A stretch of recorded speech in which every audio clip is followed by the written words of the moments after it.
Hi, and welcome to tonight's Action Coaching Club live training call. It's Lou Dallo. Happy to have you here. Welcome. Tonight we're going to talk about how event marketing multiplies conversions and sales.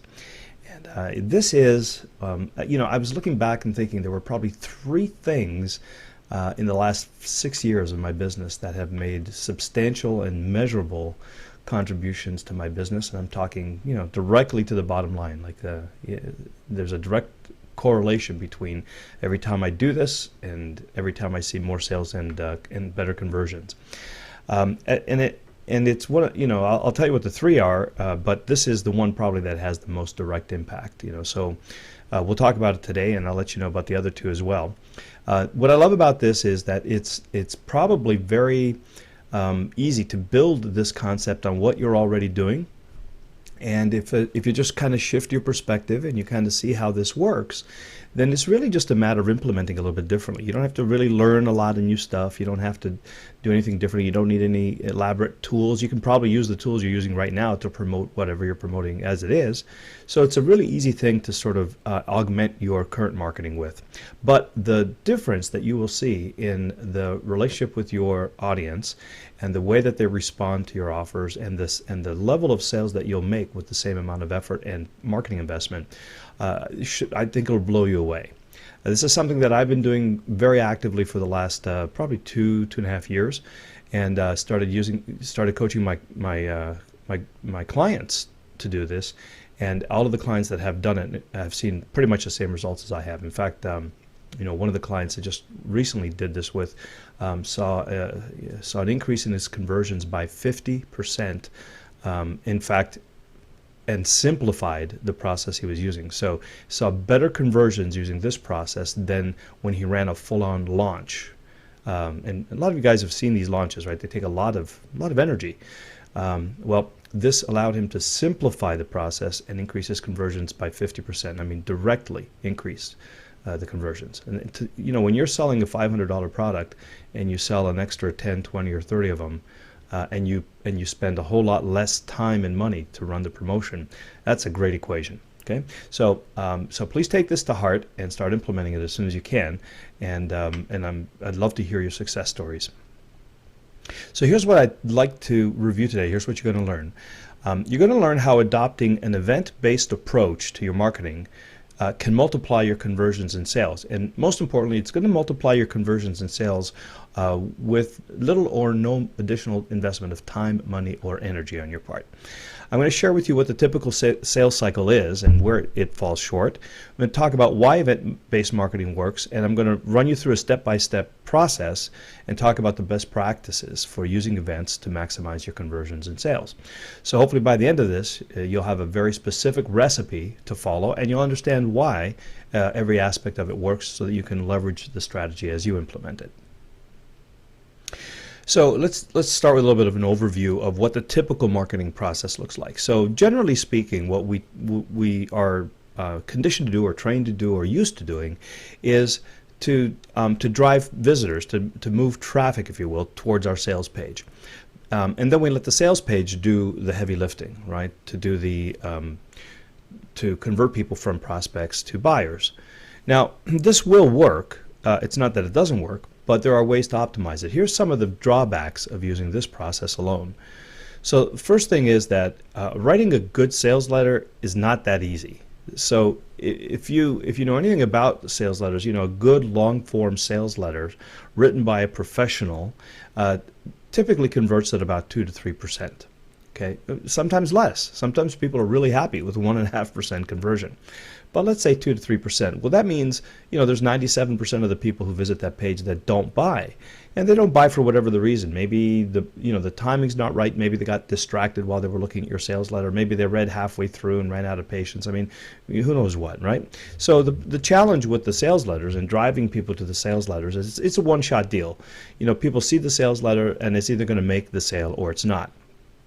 Now, one of the things that most that most helps your conversions and sales is to incorporate the factors of influence into your marketing. And so, if you're not familiar with this, I'm specifically talking about Robert Cialdini's book Influence.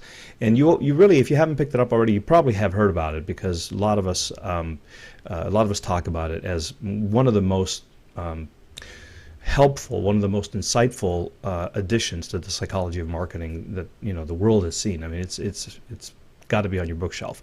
If it's not, it's Robert Cialdini, and the book is called Influence.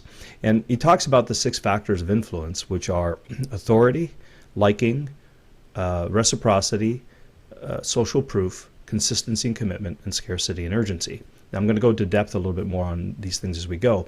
But the more of these that you incorporate in your marketing and in your sales letters and in your opt-in pages and in your email marketing and so on, the more likely you are to see conversions in sales. So it's a really powerful element of your marketing. It's the psychology of influence that allows you to persuade, influence, and motivate people to action in a way that they feel comfortable receiving your influence, right?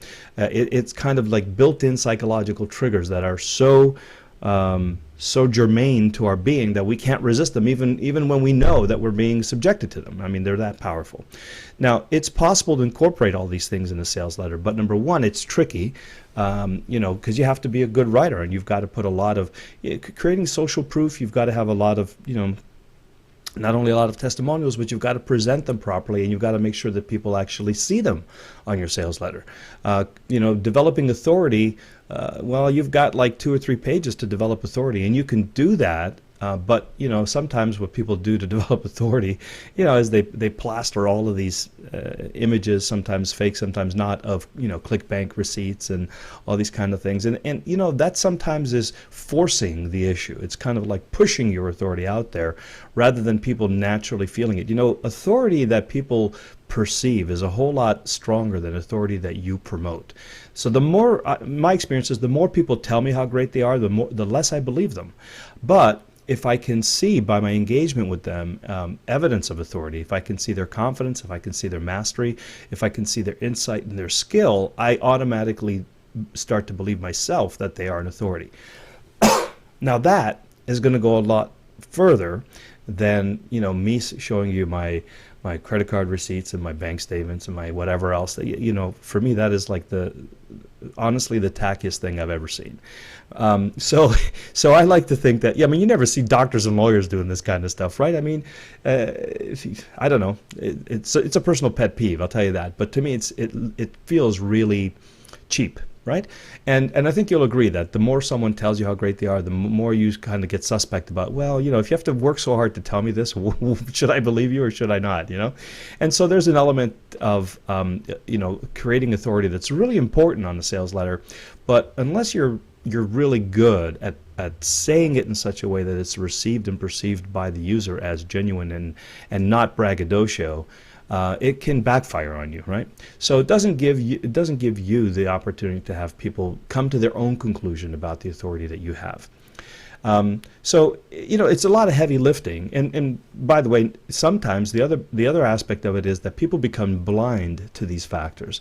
In other words, in some markets like ours, like an internet marketing community, people have seen so many of these things that they're no longer impacted by them. So if you put a bunch of testimonials on a web page, people have seen this so often that they kind of don't even see them on the page anymore. They just kind of scroll through to the bottom, get to the bottom line, and find out what the price is and what the deal is, And so you've spent all of this time and maybe all of this money hiring a professional copywriter, writing a 35-page long sales letter. If you spent $25,000, and the first thing somebody does is click the page down button, go to the end, and look at the offer.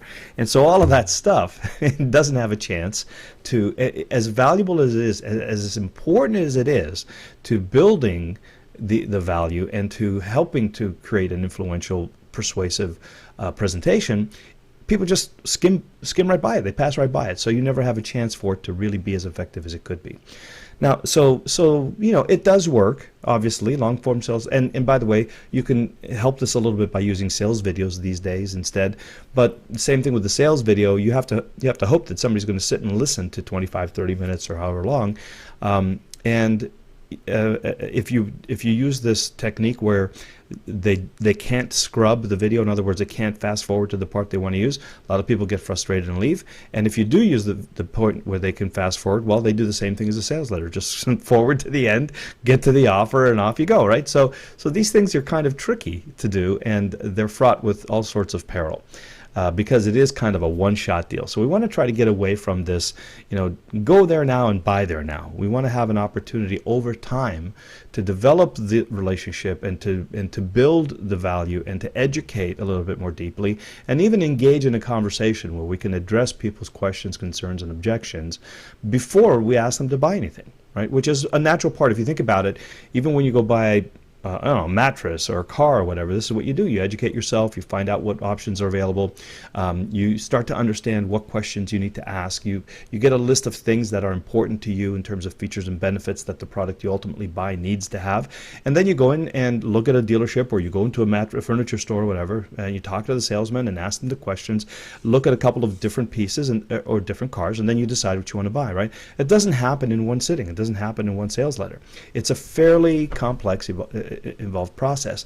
However, we want to be at the point, if you're at the point where you can influence their research and their education and their decision to the extent that they perceive you as an authority, or they see your product as a valuable way to solve their problems, when they get to the sales letter, or when they get to the point of that they're ready to make a decision, then you've got the inside track, right? Like you're kind of the front runner in terms of their evaluation, because you've had a chance to educate them on the features and the benefits and the advantages of your own solution in helping them create what they want.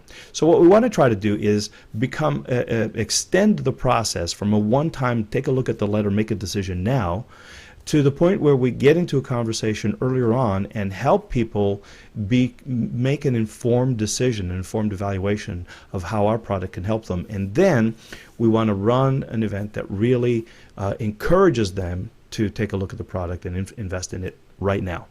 Okay, so with the sales letters, a couple of things that you can do, of course, to improve the results is that you can put an opt-in page in front of the sales letter. That is a very smart thing to do, and we recommend always that you do it. But here's the challenge with this, is that after 7 to 10 follow-ups, if someone hasn't purchased from you yet, chances are that right then they've either already bought something from someone else, or they're not quite as far along in the sales cycle as they need to be able to make a decision.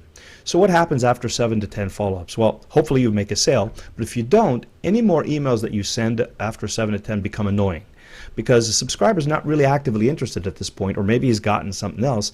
If you keep pushing the issue, then you will lose a subscriber and never have a chance to make the sale again later, or another sale to that subscriber later. If they do continue to read your emails, well, you become a little bit of a one-trick pony. Like you've got the same, you know that maybe they're going to be interested in buying it later, maybe they're not buying it now, but how do you get them to raise their hand and say, okay, now I'm ready to buy it, without continuously sending them an email saying, are you ready? Are you ready? Are you ready? Are you ready? I mean, it's a weird kind of dynamic, right? So effectively, most people will stop the sales autoresponder sequence after 7 to 12 follow-ups. And towards the end, they start doing weird things like sending. Have you ever seen that email that comes out that says, "Frankly, I'm puzzled. Seemed like you were interested in this product, and I've given you all this information, and you still haven't purchased. Would you mind telling me why?" I mean, that's you're getting to the point of desperation, right? So for me, I think it's awesome to have the opt-in page and to do the follow-ups, because if someone's ready to buy, then we want every opportunity to make that sale. But after 7 to 10 or 12 follow-ups, if they haven't purchased, anything else that we do is just really reaching and grasping for straws. What we want to have instead is we want to have we want to create the structure for someone who's actively in the research mode and almost at the buying mode for something, to actually decide, you're going to help me through my evaluation phase, you're going to help me understand my problems and how you can solve them, and you're going to present me with something that I can buy. And by the way, I want to buy it in a way that I can't buy it any other time. I mean, I want a special reason, a real incentive to take action now. Right? So we want to have a way to have qualified prospects raise their hands, and then our goal is we want to grab their attention in a focused way, but just for a limited period of time, in order to create the sale.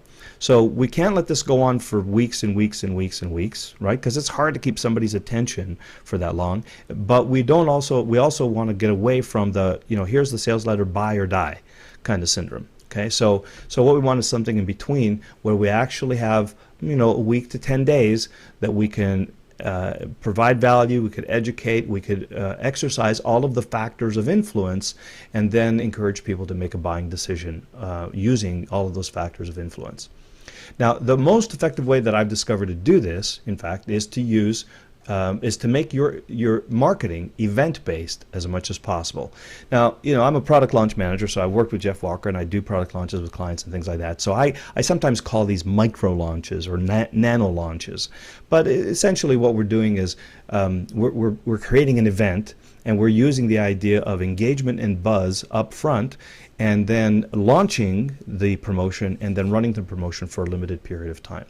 Okay, so what we're doing here with event-based marketing is, instead of continuously driving traffic to a sales letter, right? So driving traffic from our blog, driving traffic from our Facebook page, driving traffic from our email list, and so on, what we're going to do is we're going to occasionally run a 4 to 10 day promotional virtual event. So there's 3 main phases to this, right? So first of all, we want to announce the event and get the word out about it. And this could be a few days to a week, let's say. Then what we actually do is the event is a Freeline teleseminar or web seminar. And Freeline is important here because what we want to do is we want people to raise their hands that are interested in our product. But what we're going to do is we're going to present education, information, and our best advice on everything that we think that they need to know to make an informed decision about how to solve their product, and then also present our solution as a viable option to help them solve that. So it's really important that we have an event, a teleseminar, web seminar event. Now, it can work if it's pre-recorded, and it does work very often. In fact, we'll talk about how to automate this in another training.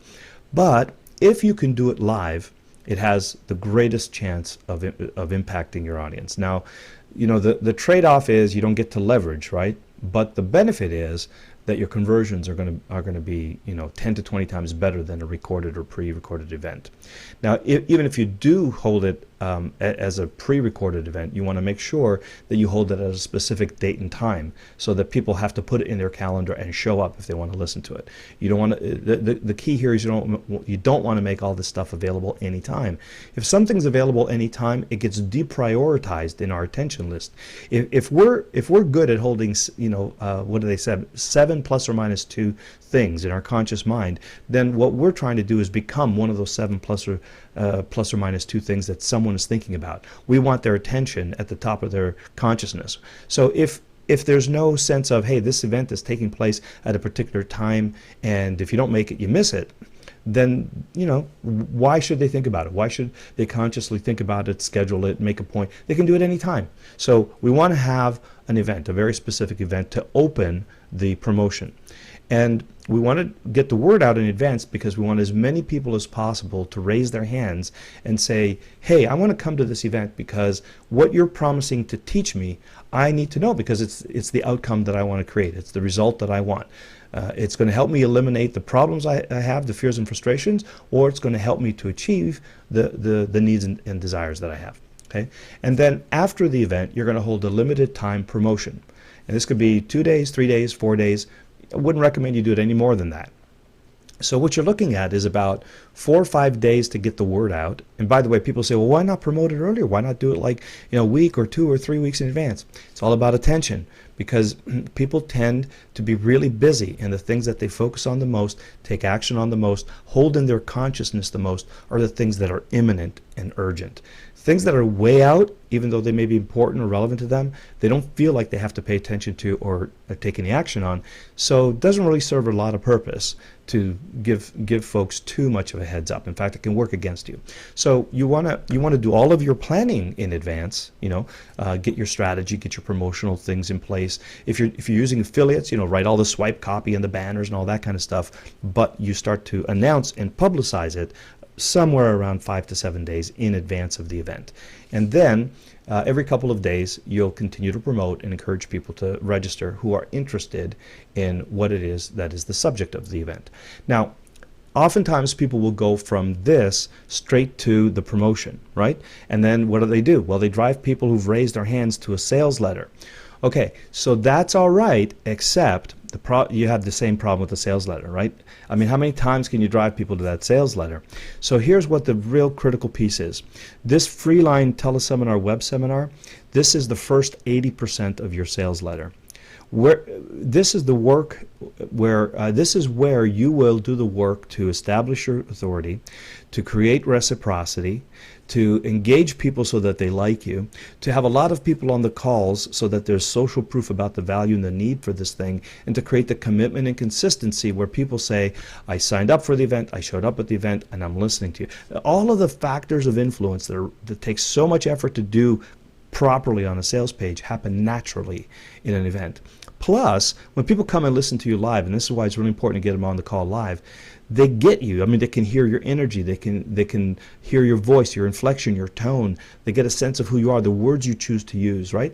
How you handle yourself, how you run the event, what you know, how you respond to Q&A. All of that helps them to say in their minds, you know what, I'm dealing with an authority here. This is someone I can trust who seems to really understand what I'm doing or the problems that I'm facing and seems to have pretty interesting solutions to this, right? You don't have to tell them that. They'll figure it out if you do a great job of understanding their problems, showing them that you understand them, and helping them and educating them on how they might solve them, right? So that point, that one thing right there is probably responsible for 80% of the benefit in terms of increased conversions. Because I have done events where I just drive people to a sales letter and do a 2 or 3 day, 72-hour sale or whatever, but nothing converts like having the live event before you open the doors of that promotion. Okay, so I want you to really take that to heart, and it does not have to be a very complex, fancy kind of web seminar with GoToWebinar and videos and all that stuff. It doesn't have to be that at all. In fact, it could be a simple teleseminar. It doesn't even have to have visuals.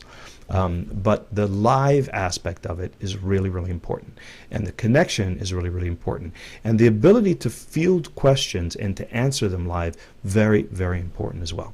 Okay, so those are the 3 phases you're going to go through. About 5 to 7 days of spreading the word and getting people to register and getting as many people to show up as possible to the event. Hold a free teleseminar or web seminar, and then use that to launch a 2 to 4 day promotion. And during the promotion, you're going to want to follow up every day to make sure that it stays in people's consciousness and that they know it's coming to an end, it's coming to an end, it's coming to an end. Okay? We'll talk about why all this is important when we go through the recipes. But so this is it. This is it in a nutshell. And by the way, you might be surprised how many times you drive people straight to a sales letter. That with just a simple awareness of this technique, you can find so many more opportunities to run events rather than to drive to a sales letter. So I'm going to encourage you to do that. Okay, so let's take a look step by step at the detailed implementation of this. So look, this all starts with knowing your avatar, because no matter what kind of process you run, if you're not providing something that's relevant and valuable to your avatar, if you're not dealing with something that they want, whether it's to eliminate a fear or frustration, or whether it's to achieve a need or desire or some kind of outcome, you're fluffling up a gum tree. It's just there's just no connection there. Why would anybody pay attention? They won't even attend your event because it's not relevant. So all the things that we talk about in terms of the one-to-one interviews, the group interviews, the Q&A, the blog engagement, everything that you can do to pay attention to what your customers are talking about that they urgently need, and have a clear understanding of how you can address those needs. This is the starting point of it all. You've just absolutely got to know your avatar. The second thing that you'll want to do is, at any point in time, you're going to feel or you're going to sense that there's a particular issue that is most urgent or top of mind. In other words, if you're in contact with your list and if you're reading the blogs and involved in the forums and you're online studying this stuff a lot, you're going to see from time to time that there are trends that that people are particularly focused on, aware of, or there's a buzz, they're talking about them. So this would be the ideal thing for you to choose to do a training on. And by the way, if you have a product or service, normally that product or service can be applied to a lot of different problems that your clients have. But this particular event that you're going to have is going to focus on how your product or service will solve the most urgent or top of mind need that your clients have. Even though it can solve a lot of needs, the one that you're going to hold the event around and focus about is going to be the thing that they're most talking about. So for example, in the internet marketing world, one time Google was a big deal, and so everybody attended all the Google events. And then suddenly Facebook these days is a big deal, and everybody, you run a Facebook event and people just show up just because you say it's a Facebook event. They don't even know what the topic is, they just show up. So this is relevant now. If you talk about list building, there was a time when every guru was talking about list building, and products came out about list building, and so the entire market had list building at the top of the mind and felt that they had an urgent need to get that right. You want to be aware of this so that you can jump on that momentum, you can take advantage of it, and ideally. What's going to be most important if you have a big enough list is what your people are talking about the most, because remember, they're the ones that are most interested in what you do and most likely to say yes to an offer from you because you've hopefully built a good relationship with them.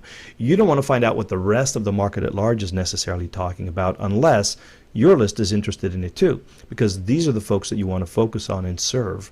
Otherwise, you're going to have to go through a whole traffic generation, list building, relationship building, customer acquisition cycle with the broader market. Very expensive. Once they're on your list, you got them, you got their attention, take advantage of them. Listen to them carefully, watch the questions that you get, and then notice where the trends are, where the needs are. The third step is now you've got to create a compelling offer. So you know what it is that they most want to accomplish. Now you've got to put something together that is that nobody else can offer, whether it's something that's uniquely yours, or whether it's delivered in a particular way, or whether maybe you have bonuses and events and access to coaching and people, or a program that no one else has developed, something that you have had unique success with. Whatever it is, you've got to put together a solution that really works based on your skills, your experience, and your knowledge. Now, does it have to be your product? No, it can be something that you create with other people on the fly, right? You can create a program and then sell the program and then deliver it later. We've talked about that, right? So don't limit yourself to saying, oh, if I don't have a product, I can't solve this issue. Case in point, recently I developed a thing called the Video Sales Letter Workshop with a friend of mine, Chris Haddad. And at the time that we started talking, I don't have a video sales letter program, or I wasn't a video sales letter expert, but I got from my list that a lot of people were noticing video sales letters are becoming more and more effective. Like all the big guru launches were using them more and more, and so people on my list were saying, how do they work, and do they work, and how do I write a good one, and all this kind of stuff. So it just so happened that Chris, my buddy, has had a long track record of success. In fact, he wrote a lot of those videos that people were seeing and asking me about. So what did I do? Well, I said, hey, Chris, let's build a product together. And it's largely his expertise. I worked with him to take what's in his head and structure it into a program, into a workshop. I set the structure, the format, and I do the coaching and the support and all this other, and some of the marketing. But essentially, without him, I couldn't have done it. I don't think I would have been the guy to teach people how to write video sales letters. But that's what they wanted to know. So I found out the guy who was absolutely the best at it happened to be one of my mastermind partners from the Jeff Walker Mastermind Group, and so it was a lucky coincidence. But if I didn't know him, I would have looked for someone who was good at writing them, and I would have seen if we could co-create something. So that workshop didn't exist until the need was obvious, and people were asking me, mostly my clients, people who were my personal and group coaching clients, and also some questions that I would get in through the mailbag. And so, that started, and we've run now two very successful. We're just coming to the third quarter of the second video sales letter workshop, and both of them have been very well attended.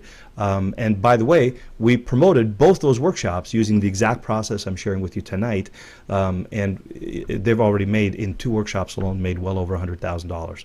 So I'm eating my own dog food is what I'm trying to tell you, right? But the important thing here is your offer has to be compelling. So it has to be relevant. It has to be you have to show them that it will actually work for them, and then you've got to deliver it, package it, and price it in a way that really makes sense to them, right? So it has to look like something that people look at and go, wow, if this really could accomplish the outcome that it promises, and I'm getting all of this support and all of these resources and all this information, and I'm only paying this much, no brainer, got to go for it. Okay, so this is what you should be going for. So think about pricing, think about packaging. How do you package it? Is it physical? Is it online? Is it a book? Is it an audio? That kind of thing. Think about delivery, streaming, downloadable, that kind of thing. And then think about the experience. Do you need coaching? Is it okay to have drip content? Do they want it all at once? Is 30 days okay? Is a digital product okay? Things like that. So and these decisions should be based on what they're used to doing, what they already spend their money on, and how they're already used to consuming solutions, okay, as much as possible. Now, you can get creative and you can add a little value. You could be, resourceful to distinguish yourself, but that should be on top of the things that are familiar to them. Because the more familiar they are with something, the more that they can recognize the value of it, and the more that they happen to be in the habit of spending money on it, and the less persuasion and education you need to engage in. Okay, so your offer has to be astounding, and I'll tell you the God's honest truth. I probably spend upfront more time on this part, creating an offer, really understanding what the problem is, really delving through how I would want to best advise people to solve it, and then taking the best bits and pieces to create that solution and to create the best experience possible. You spend enough time on this, the rest almost is effortless. So now you've got your offer. Now you know what the problem is that you want to help people solve. So you create a Freeline teleseminar or web seminar. Now we've talked about how to do this, right? We've talked about the problem, solution, action, result. We've talked about the why, what, how, what if, all those frameworks to create the content. The important thing here is remember that your goal at the end of this event is to have educated people enough about what you do and what they want to be able to connect the dots and say, okay, I get it. What you're offering is going to help me do everything that you just taught me about right now. So in other words, it's not just free content for the sake of free content. It has to be free content that really shows people how to solve the problem or how to achieve the outcome that they want, but it's not necessarily the entire solution. It's just what you can do in an hour or 90 minutes. And hopefully, for those people who see the value in it and want the outcome, and now they believe that you're the one to help them with the outcome because you've just given them some great advice and some great insights, and you've been able to articulate their dilemma in a way that they really know that they get it. They like you because you gave them free content. You're perceived authority. There are a lot of people on the call, so you have social proof. And guess what? Now you can make an offer. You've earned the right to make an offer at this point. So you want to spend some time creating a Freeline Tele web seminar using the frameworks that we talked about. And remember that the outcome that you should have in mind here, your most wanted outcome, is that folks on the call, by the time they listen to you, have gotten a lot of value, but understand the value of continuing education, i.e.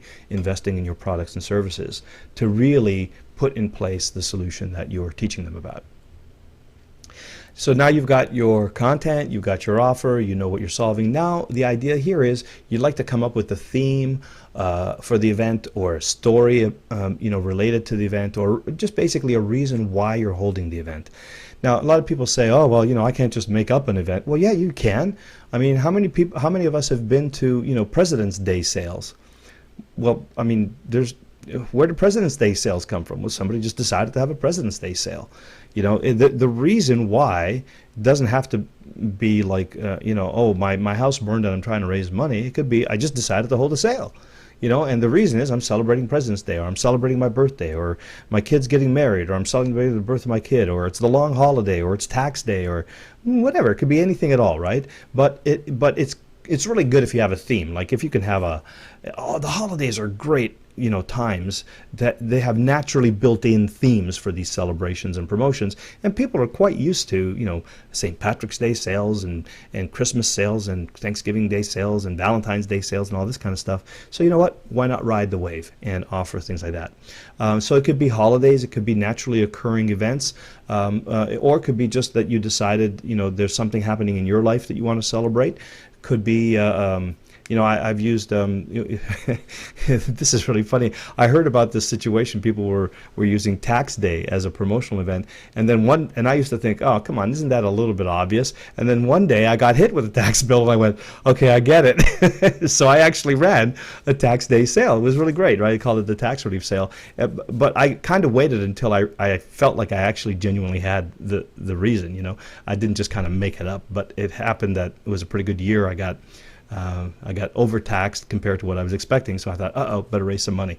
And so it kind of naturally fell in. So for me, it helps if I kind of, I'm congruent with the reason why. But this helps, right? So what's the theme of your event? What's it going to be? Is it going to be the Super Bowl party? Is it going to be the, the Stanley Cup party? Is it going to be the World Series? Is it going to be the World Cup? Is it going to be, whatever, right? And if there's a story behind it, then even better. I was in Brazil. I saw the World Cup. The Brazilians won. I'm Brazil, so I'm going to have a big party, right? And so you can find a lot of very naturally occurring, very authentic, very fun reasons for you to have this event. And it is a cornerstone, right? Because the theme, you're going to weave the theme throughout, and it's going to be recurring. It's going to be the hook that keep people sort of engaged. Now remember, it doesn't have to be, an award-winning, Emmy-winning storyline. It just has to be some reason that you're gonna use to create a promotion. Then I want you to promote the event like crazy. So yes, you want to promote it to your list first and foremost, absolutely. But this is the time now where you want to really ramp up your viral marketing, your Facebook marketing, your Twitter marketing, your social media, whatever, Ping FM, video, YouTube, paid advertising, Facebook, Google, everything, because what you want is as many people as possible who are interested in this and who are looking for solutions right now to show up at your live event. Okay. Now, there's two reasons you want to do this. One is to get as many as possible on the live event, and two is to have a sub list that is a dedicated list of people who have registered for the event, that have effectively said to you, yeah, I'm interested in this, and I might want to, I might be interested in buying something to help me accomplish this. You want them to identify themselves. You want them to raise their hand, self-select, and be on the list that you're using to communicate during the promotion, right? So really important, because not only is it important because you'll get more people on the live call, where hopefully you're going to make the biggest impact and you're going to have the greatest conversion rates. But for those people who couldn't make it to the live call, or for those people who weren't quite ready to make the decision, you're going to have another 3 or 4 days to follow up with them. And so you want as many people to follow up with as possible that are actively qualified. In other words, if they registered for the event, at some level they're interested. Whether they're interested in buying now or it's a little early for them, we don't know. But if they register, then at least we know that's something that they're interested in. So we want to be able to continue to follow up with them after the event. And we want to follow up with as many people as possible, right? Because, hey, listen, no matter how good our conversions are, if we get 50% conversion but only 100 people show up, we've got 50 sales. If we get 50% conversion and 1,000 people show up, we've got 500 sales, right? So all things being equal, the more people that are participating in the launch, the more people that attend the events and are on the sub list, the more success that you'll have. So promote the event like crazy. Now, the next step here is get as many people who register to actually attend the live event as possible. Now, these days, it's a little harder to do because more people are used to, getting events virtually or downloading them after, or like in my case, I tend to wait until the recording comes up because I have a little piece of software that plays it back to me at 2, 3, 4 times the speed. So instead of spending 90 minutes on a call, I can get the whole thing. I could speed learn. I usually spend 20 minutes instead of an hour listening to teleseminars and webinars these days. So, other people are doing that, and other people prefer to listen on their iPod or time shift it or, whatever else. So it's a little harder nowadays than it used to be before, but do your best to get as many people to attend live as possible. So offer them a special incentive, give them an early bird prize, tell them that there's going to be an offer that only the people on the call will get. I mean, do something to reward them for taking the time to actually show up. And get as many people on the call as live as possible, because remember, this is the linchpin, this is the leverage in terms of conveying authority, liking, reciprocity, commitment and consistency, all those factors, and of course social proof, but those four in particular. For those people who come on the call, they are the most likely to say yes to you. So you want to make sure you get them on the call and have every opportunity to answer any questions that they might have, about the product or about the event or whatever you're promoting. Really critical. Now, typically, don't get disheartened if you see 30 to 35%. That's not unusual that the 30 to 35% of the people show up for the call. But do your best to get at least 30, 35, 40% on the call if you can. And so, the way to do this, a couple of things you can do here is make sure that you send reminder messages. If your audience is open to it, get their text number and text them, an hour or half hour before the event starts. You can use some technology now that'll help you do that. Send a courtesy reminder an hour before the event, so that something will pop up in their email and says, hey, we're just starting the event. Come on and join us. You don't want to nag, but make sure that you're serving them by making it convenient for them to remember to show up. And again, give them some incentive, some reward, some special bonus for being on the call. Because they are, it's a little inconvenient, right? They've got to take the time, they've got to show up, they've got to sit there and listen to you. So if you can think of a way to give them a special benefit for doing that, then by all means do. Now, I think I mentioned this, so now you're going to use the teleconference or the web conference as the way to launch your event. In other words, you're going to let people know that they're showing up to this thing because it's the night before you open the doors for your special event. So there's going to be a direct correlation between come and learn all this stuff, and by the way, I'm going to open the doors. This is how we're going to launch my promotional event.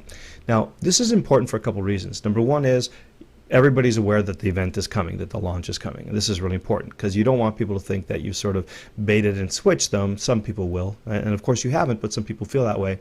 So you want to make sure that they get it, that I'm going to give you a lot of really valuable content here, and I'm going to introduce the opening of my event, which is going on for the next 3-4 days. Another really cool thing here is that when people sign up, you can actually invite them to join an early bird list. So if they sign up for your event, you could say to them, when they're on the call, you could say, hey, listen, the reward for you for being here on the call is, while everybody else has to wait till tomorrow to jump in on this offer, you can get in early. And if you do, I'm going to also give you a special bonus that no one else gets. So you could actually do half of your sales. I've done as much as half of my sales for the entire 4 days on that one night, just by offering them an extra bonus and a reward for being there early. And especially in my case, for example, when I'm running workshops, I tend to limit the size of the workshops to somewhere between 25 and 50. And so I can tell them, I've got a list this size, and this many people are registered, so I expect that we should sell out in 2 to 3 days. If you want to get to the front of the line, here's your opportunity. And that's a big incentive for people to come to my calls. It's really interesting because what happens is people who get used to knowing that I do this, they will make a point, especially if they're interested, right? So you get the most qualified people making an effort to show up on your call because they want in. So you get your best prospects on the call in an environment where you get the best opportunity to show them your authority, to get them to know you, to answer their questions, to educate them and establish reciprocity. It's a perfect combination of all of the factors. So so definitely use a teleseminar or a web seminar before the event to launch the event. Okay, and then of course you launch the event, right? So you use a seminar, you deliver it, you record it, of course, because you're going to replay it later, and then you say the doors are open, now or tomorrow or whatever. Now here's an important part of the process as well. You will want to follow up every day after the event. Okay, so during your launch or during your promotion, whatever it is, President's Day sale or whatever, you want to make sure you send an email out every day, and that email should be a combination of, hey, I just wanted to update you on how things are going, and I wanted to remind you that we only have a few days, and by the way, let me give you a little bit more information, or let me tell you a story or whatever. So you're doing a little relationship building, but you're also in the process advising people that how the sale is going, and if it's going well, it's a great it's a great opportunity to convey social proof and to say the sale's going really well. And by the way, we're going to be done in a couple of days. In fact, if you have a quantity limitation, you can even say, we only have 10 left. We got 3 days. I'm sure they're going to go probably. We may even end up closing early. Now, I don't want you to make this stuff up, right? I want you to tell them the truth about what's happening, and of course, position it in the best light possible. But whenever you have the opportunity to tell them that things are going really well and that you think you're going to probably be running out, and tell them. Don't just kind of say it to yourself and go, wow, this is cool. We could be, selling out early. Make sure that they know, because that's going to help create social proof, and it's going to create a little bit more urgency and scarcity for them to act quickly. So you want to do this every day. And, my preference is not to quote unquote shout at people to take action. Now, my preference is to just gently inform them of what's happening, give them a little bit of social proof, tell them a story, encourage them, remind them of the reasons that they may want to invest, and then encourage them to go ahead and invest, right? And so you don't have to be like over the top shouty. You can be very professional, very informative, very relationship based, just a friend, making sure that making sure that a good friend who could use this product is aware that there's a limited time for them to act, and doing everything you can to make sure that if they want to, they do act in time.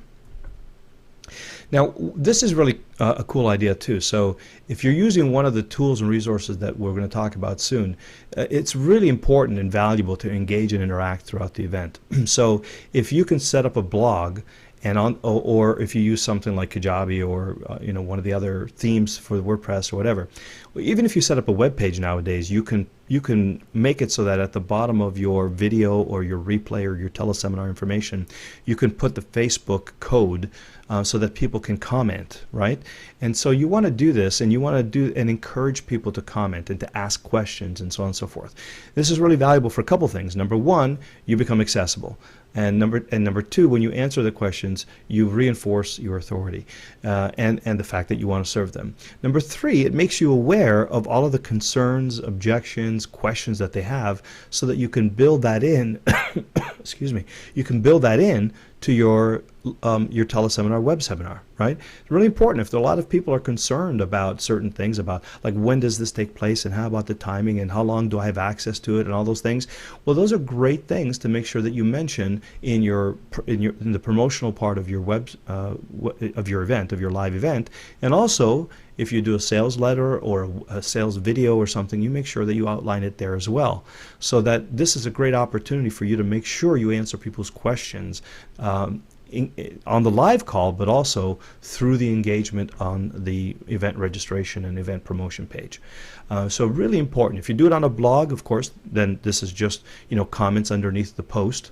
And if you put it on a website, then you could use, or if you use Kajabi, or if you use OptimizePress or something like that, then you can have the Facebook comments directly underneath the content of your post. In which case, anytime somebody asks you a question, you also get a little viral effect where other people can come in, get in on the conversation. Next thing you know, they're also part of your list and involved in the process.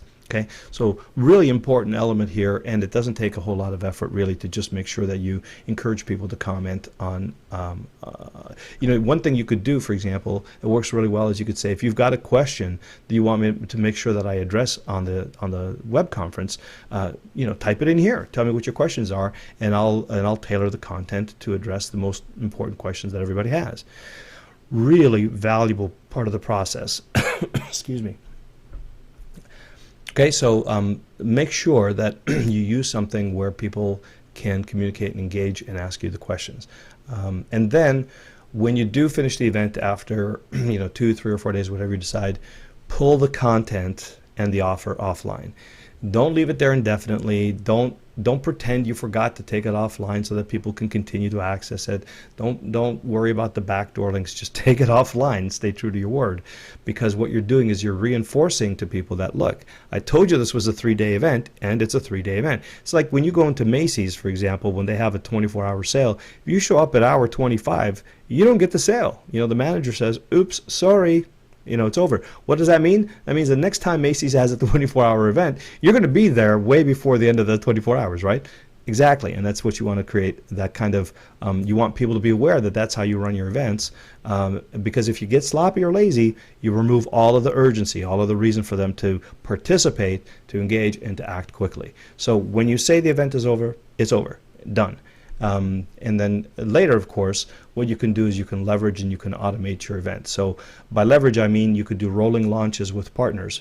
In other words, the very same sequence that you just did for your own list, you could do for someone else's list, right? And instead of getting people engaged in the event and launching a 3 or 4 day event just to your list, you can offer this to anybody, right? So anybody with a list who they think their audience would appreciate what it is you're selling can hold a live webinar and run it like a miniature launch. Let me tell you something. If you provide this kind of support for someone, and all they have to do is be on the conference call with you to ask you a few questions, and they can make tens of thousands of dollars as a result of your excellent marketing process, you're going to get a lot of partners interested in hosting you and hosting your event. So you could do this, once a week, once every other week, once a month, however often you want. Here's the beauty of it. Unless people happen to be on multiple lists, and sometimes they are, but very often in some niche markets they're not. If you're working with industry expert number one and you run a little promotional event like this with their list, they're the only ones that have the attention of your promotion. So from a partner's point of view, it's great, right? Because they're not competing with 1,000 other partners like they do in a JV Guru launch, right? They have the full attention of their audience, and they're running this little promotional event, this little launch, if you will, and they're providing all of the benefits of a launch and none of the work, none of the money, and none of the competition that they have to worry about. So you run it all automatically for them. You put all of the factors of influence into place. You make sure that everything you've got works seamlessly. All they have to do is show up for an hour, host you, endorse you, and then wait for you to write them a check. This is a great way to do stuff. And people, if you get this working on your internal list and you can show them the numbers and that the process works, you can do a rolling launch like once a week. And the cool thing is, again, those audiences will all be different. So normally they're going to be largely different, so that it's a unique event, it's a unique buzz and everything else for that audience. And so you can really tap into a larger audience, and you can have their attention exclusively for like 7 to 10 days and really be able to influence and promote to them. Right. So now, of course, if your story or your theme is, hey, it's a President's Day sale, well, that's not going to work if it's not President's Day sale, right? So in that case, you may want to, you may just want a theme that says, like for example, in our case, video sales letters are all the rage. If you're not writing video sales letters, you're probably spending a lot of time or a lot of money writing great sales letters that perform 1/5 to 1/10 as well as video sales letters. So if you want to learn to write a sales letter now, compete, be competitive in your market and increase your conversions 5 to 6 times. We're running a special event promotion only for industry expert A's list for only 7 to 10 days. That's your story. You can have a different theme or story for each list if you want. Why not? It's a different promotion, right? It's a different list. So you could do it whatever way you want. And then every week you can have income coming in predictably time after time. And then as far as automating is concerned, if you don't want to run this promotion a lot, you can just add it to your autoresponder, right? So you could have, once people are on your list for 7 to 10 days, or for that matter, if they opt in and they're at the point of getting information about buying something, instead of running them through the sales letter, your autoresponder is now going to announce an event that's coming a week down the road, make sure that they register, and in this case you could replay the event, but you make sure that you use a technology that replays the event at a specific date and time, and then you follow up for 3 or 4 days. In other words, they have their own little launch, their own little event happening a week or 10 days after they join your list. So everybody who joins your list gets a chance to experience their own personal launch. And instead of just driving them to a sales letter, you put them through this process of influence that your autoresponders now are going to become a lot more effective, and you're going to see a lot more sales and conversions from them, right? So if you do that, and if you run an event, and by the way, so if it's not like, you could conceivably, depending on the tool you have, you can run a promotion and schedule it for President's Day. So there are some autoresponders that allow you to say, on these days I want to run these promotions, and people don't, they opt in January, but they won't see the promotion promotion till March. But everybody on your list gets that promotion automatically. And every person who's added to the list since the last time you run the promotion gets to see it again. So it's a great way to automate this, right? So now you do need a little technology to make this happen, but it's available today. Okay, so that's it. Those are the 12 steps. Now here's the thing. My guess is that you could probably find a lot of opportunity to run things as events. What my strongest encouragement to you now is, think about the things that you're going to promote and ask yourself, could I run this as an event instead of just putting up a sales letter and driving traffic? Could I run this as an event? And I think 8 times out of 10 your answer is going to be yes, maybe more. If you're me, it's almost 100%. I do encourage you to shift your perspective, and in addition to driving traffic to the sales letter in the typical way, run this process, especially as your list grows, and just watch the magic that happens to your conversions and sales. Now here's why I think it works. So first of all, special attempts grab attention. Right? So we talked about this, like people have so much going on all the time that if there isn't some kind of reason to pay attention to it now, we'll just wait, put it on the back burner, think about it later. And that's suicide for any kind of promotion that you do. When people don't feel like they have to act or pay attention to it now, that's just never going to help your conversions or your sales. Now, the other thing is that promotions, sales, and limited time offers, they just work. Everybody loves a deal, right? Sometimes, how many times have you bought something, not really because you need it or anything, but just because, hey, it's on sale, and and how many times have you justified to yourself that you actually need it just because it happens to be on sale?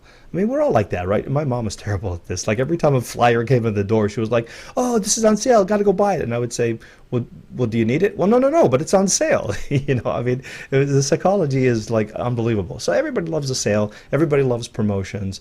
It's a built-in reason why they should act now. So I think that's part of the appeal. Now, also, this is a really important part of the equation. It's a 4 to 10 day sales conversation. Okay, it's not a one-time sales letter, and it's live and interactive. In other words, you're engaging with people through the blog, through Facebook, on the live event, on your emails, and the follow-up. This is a real conversation that you're having with your list, and instead of having to try to get it all done on one visit to your sales letter, or annoying people by bringing them to the same darn sales letter time after time after time, over the course of 4 to 10 days, what you're really doing is you're working them through a process of, first connecting with them, then empathizing with them, then sharing your advice about the problem, then, helping them live, and then running the event. It's a sales letter. Is what really, it's what Jeff Walker calls that horizontal sales letter, right? But it's not a launch, so we're not going through the whole thing. There's not 3 and 4 videos and all that kind of stuff. It's really just that one webinar. But you are in the process of when you for example are promoting the event, you are giving them reasons why they should attend. You are showing them that you understand that they need this and why they need it. You're giving them ideas that they can get solutions by attending the webinar. So you're starting the conversation, right? And then that webinar, that 60 to 90 minute event, teleconference or web seminar, that's where you do the 80% of the lifting that the sales letter would do. But instead of doing it in a manner where people sit down and they flip right through to the end of the page and they don't get any value from it, all they see is the price, you have a chance to influence, to create authority, to establish a relationship, for people to resonate with you, for them to see you as someone who can legitimately solve their problem. It's live, it's interactive. If they have a question, they get a chance to talk to you. Access to people who are providing solutions is very coveted by folks. So this is a really big part of why it works. It's a 4 to 10 day sales conversation, dialogue, two-way. Okay, it's not just a sales letter trying to get her done in one visit. The other thing is what we mentioned before, right? People who attend the event are self-selecting. In other words, if they look at the content of your webinar or your teleconference and they go, "Oh, I better attend this," well, they've just kind of identified themselves as being qualified, right? Now, I don't know where they are in the sales cycle. I don't know if they're just, marginally interested, or they're actively interested, or they're on the verge of a buying decision. I don't know. But that they've registered means that there's some level of interest, that it's appropriate for them to attend live call or to hear this information. That's a good thing. That means that you are talking to and engaged with qualified prospects. and you're getting all the benefits of authority and influence there. So another thing is, and this has got to do with the attention thing. Have you ever noticed? I don't know if this is true for you, but it certainly is true for me. I've got a lot of things going on, and I get a lot of email, right? And if I get emails that just give me content, just give me information, or say, hey, I just put this video on YouTube, go and watch it, it helps you. So part of my brain says, oh, okay, I'll get to that later, right? And I file it away. Because I think, well, it's on YouTube. I mean, I can get it any time. I got so much on the go right now that needs to be done urgently, like right now. I'll just bookmark it or file it away or save it to do later. And realistically, the chances of me getting to that later are pretty close to zero, right? So I don't want to be that marketer. Because I know, for example, in my case, I get an email and it says, hey, there's a webinar going on and it's about this subject and it's happening tomorrow at noon.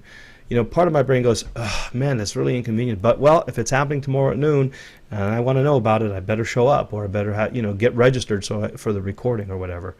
Now, and again, if that recording is made available indefinitely for me, again, I'm going to probably file it or not get to it. If there's a replay at a very specific time, then I'm, again, more likely to get there, right? So I think we're most likely to prioritize something if it's happening at a specific time and it's available for a limited time.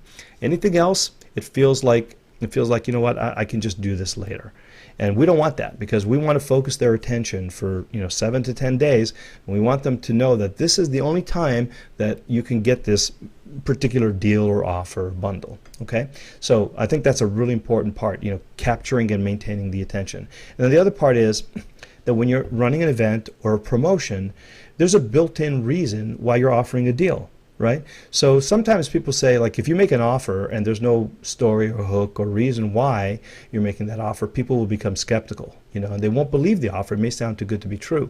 But when you're running an event or a promotion, the very fact that it's a promotion, people expect you to do something extraordinary. Like, I don't know, bundle it with a bunch of other bonuses that you didn't before, or provide access to something that wasn't available normally, or maybe even it's a 25% off sale or something, scratch and dent sale or something like that. But I'm sorry, excuse me. But the great thing is, you're not fighting the skepticism and the resistance that says, I don't know, why would they do this? If this was such a great product, why don't they just sell it normally? What's the big deal here? So it sort of gets you under the radar to have people accept the fact that, there's a reason that, you're offering a deal, and it's somehow more legitimate.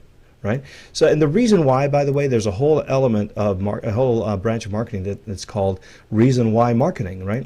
And the whole idea here is that people need to understand why you're offering them such a great deal before they can make themselves willing to trust it, to invest in it. Because if they think it's too good to be true, or they don't understand, like, why would you do that? What's in it for you? If you don't explain that to them, you're going to create resistance. You're going to create friction in the conversion process. But if you give them a good reason why, then they're more open to saying, okay, I get that, right? I see what's in it for you, and I see why you're doing it. Fine, I can buy into that. Well, the thing about an event is that reason why is just built right in, right? Why are you doing this? Well, because I'm celebrating St. Patrick's Day. Okay. Sounds good, right? I mean, all resistance is gone just like that. So that's, I think, a major reason why it works. Now, here's the biggest reason why I believe it works, is because it's a natural and effective use of all of those factors of influence. So, for example, authority. Let's just talk about, these are the Cialdini's influence, right? Again, if you haven't got the book, Robert Cialdini, called Influence. Please make sure it's on your bookshelf, devour it. Now, on a sales letter, sometimes you sort of try too hard to establish authority and liking, reciprocity, all of these elements. But on an event, they kind of happen naturally, and people can come to their own conclusions about each of these things. So authority.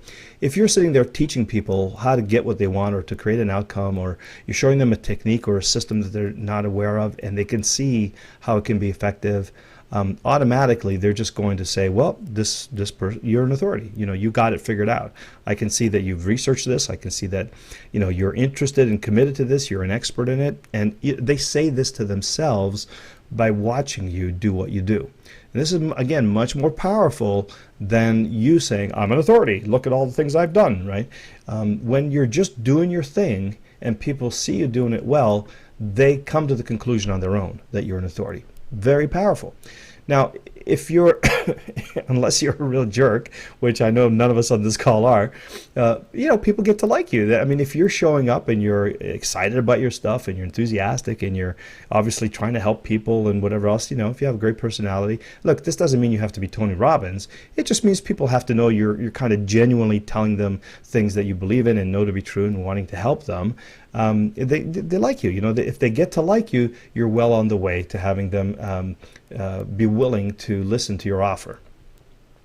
Reciprocity is big. If you do a great job, now reciprocity just basically means that when you give something to somebody for free, they have a kind of an innate sense to want to give back to you. And the funny thing is that it's been proven that they tend to want to give back to you much more than you gave to them. It's a weird thing, and again, read up on it in Cialdini, but this is an awesome thing to establish. Well, how do you establish reciprocity? Well, you're giving people 90 minutes of your expertise for free.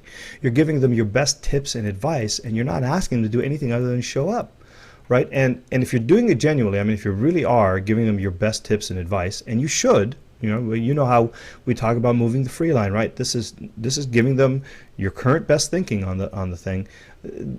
How can they not feel like, yeah, that was really nice of them? Maybe I'll buy one of their products one day or something. I mean, there's a sense of you do good for me, I'll do good for you, and it happens naturally. You don't have to sit there and say, I'm giving you a free gift, therefore you owe me, or there's nothing kind of weird about it. It's just, hey, I'm holding a free event. I want to teach you how to do stuff. I want to show you how much I know about this, and you can outwardly say so that you can see a good reason to invest in my product or service or work with me. I mean, it's perfectly okay to be transparent about your intention. You're still giving them a whole lot of value, and that creates a desire to give you something valuable in return. And hopefully, in this case, it means buying your products and services. Now, it's also an awesome opportunity if you use the Facebook comments, or even just the regular comments, and you encourage people to engage, and you make you happen to mention how many people are on the call, or how many people are on your list, how many people registered, all that kind of stuff. It's built in that you get a chance to show people that a lot of people are interested in this subject, and a lot of people are interested in learning about the subject from you. So the more comments on the blog, the more Facebook posts, the more people register and attend, the more you get to say to people, look, this is a popular subject, and a lot of people think I'm qualified to help you with it.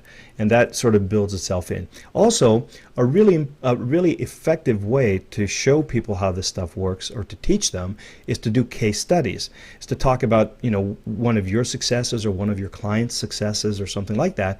And it's a natural sort of built-in way to show folks that other people are benefiting from your solution. So there's a lot of social proof that is involved, and social proof is really powerful.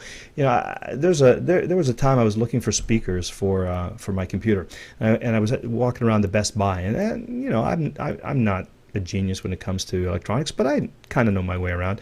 But I was having a heck of a time choosing between 2 or 3 different models of speakers, and I literally was in a sweat, going, well, yeah, how do I know which one I need here? It was like really weird. I sort of stepped outside myself and said, boy, you're really kind of stressing out over this. It's just a set of speakers, for crying out loud. But that's the experience I was having. So I called the guy over and I said, listen, I need you to help me figure this out. So what are the features? What are the benefits? And we walked through this and the price and all the logical stuff.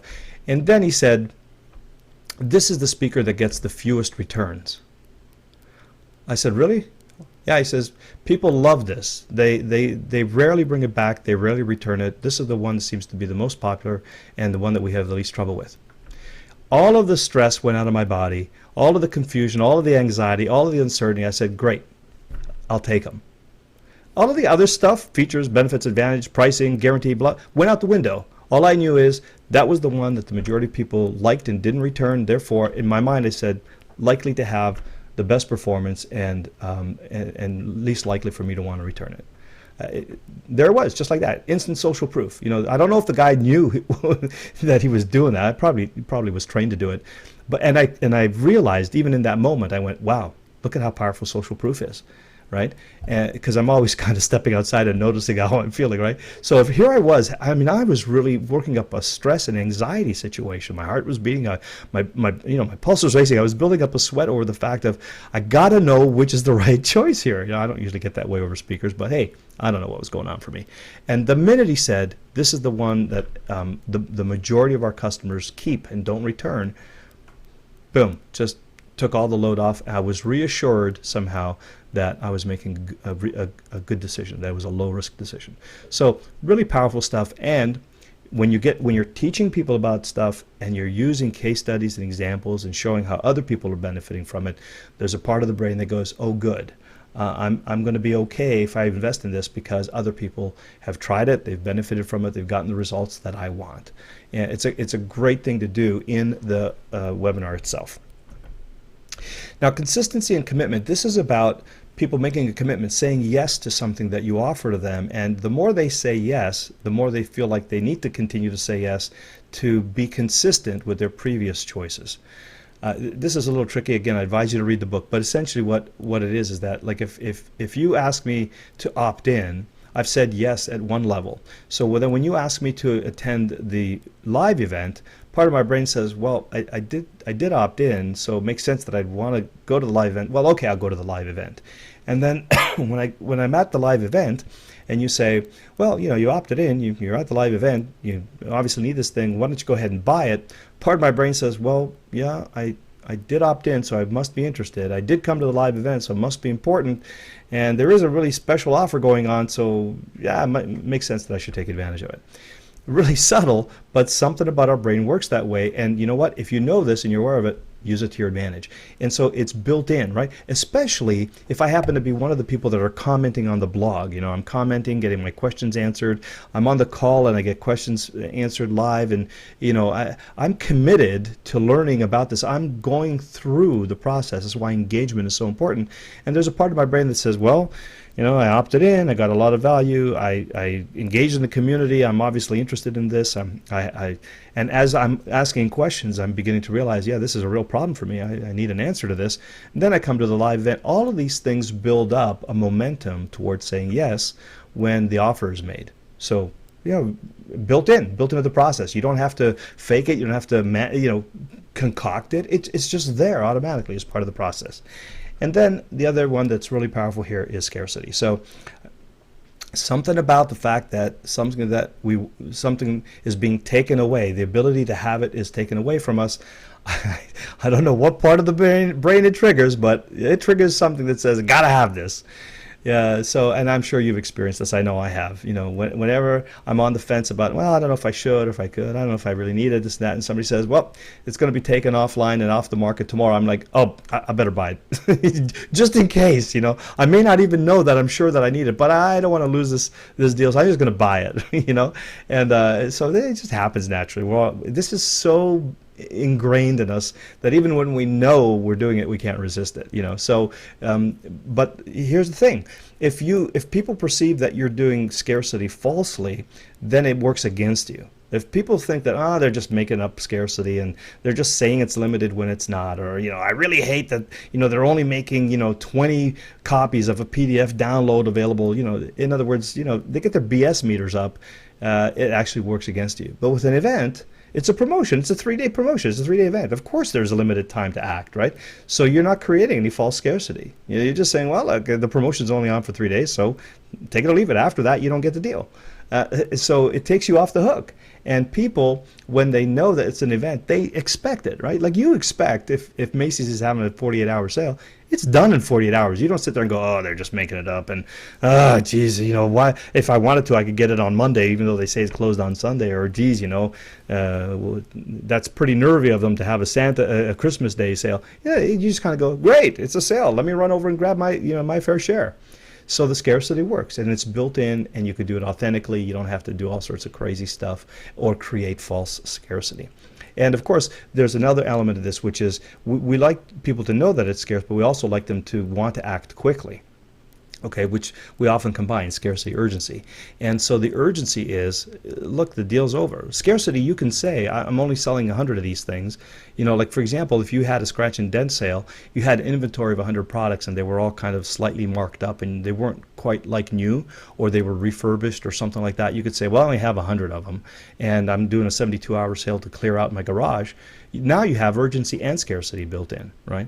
And so, and you're not saying anything untrue, you're not manufacturing, you're not concocting it, very believable, and it's natural, right? So the reason I think that this process really works is because you get to practice and implement all of the factors of influence that increase your ability to persuade and influence and motivate people to action without you even trying. It just happens naturally. Now, of course, you want to be aware of it and do some of these things intentionally, but it's just going to happen naturally even if you don't. Okay, I got a pop quiz for you. I'm going to put up on the screen a poll. I think I'm going to try to anyway. And I'm going to ask you, let me see. There are no polls associated with this webinar. Oh, darn. Let me create a new poll here. So up on your screen here, you should see a question. And I want you to tell me which of these six factors of influence you think is most powerful, most effective. Authority and liking, which I kind of put together here. Reciprocity, social proof, scarcity, consistency, and commitment.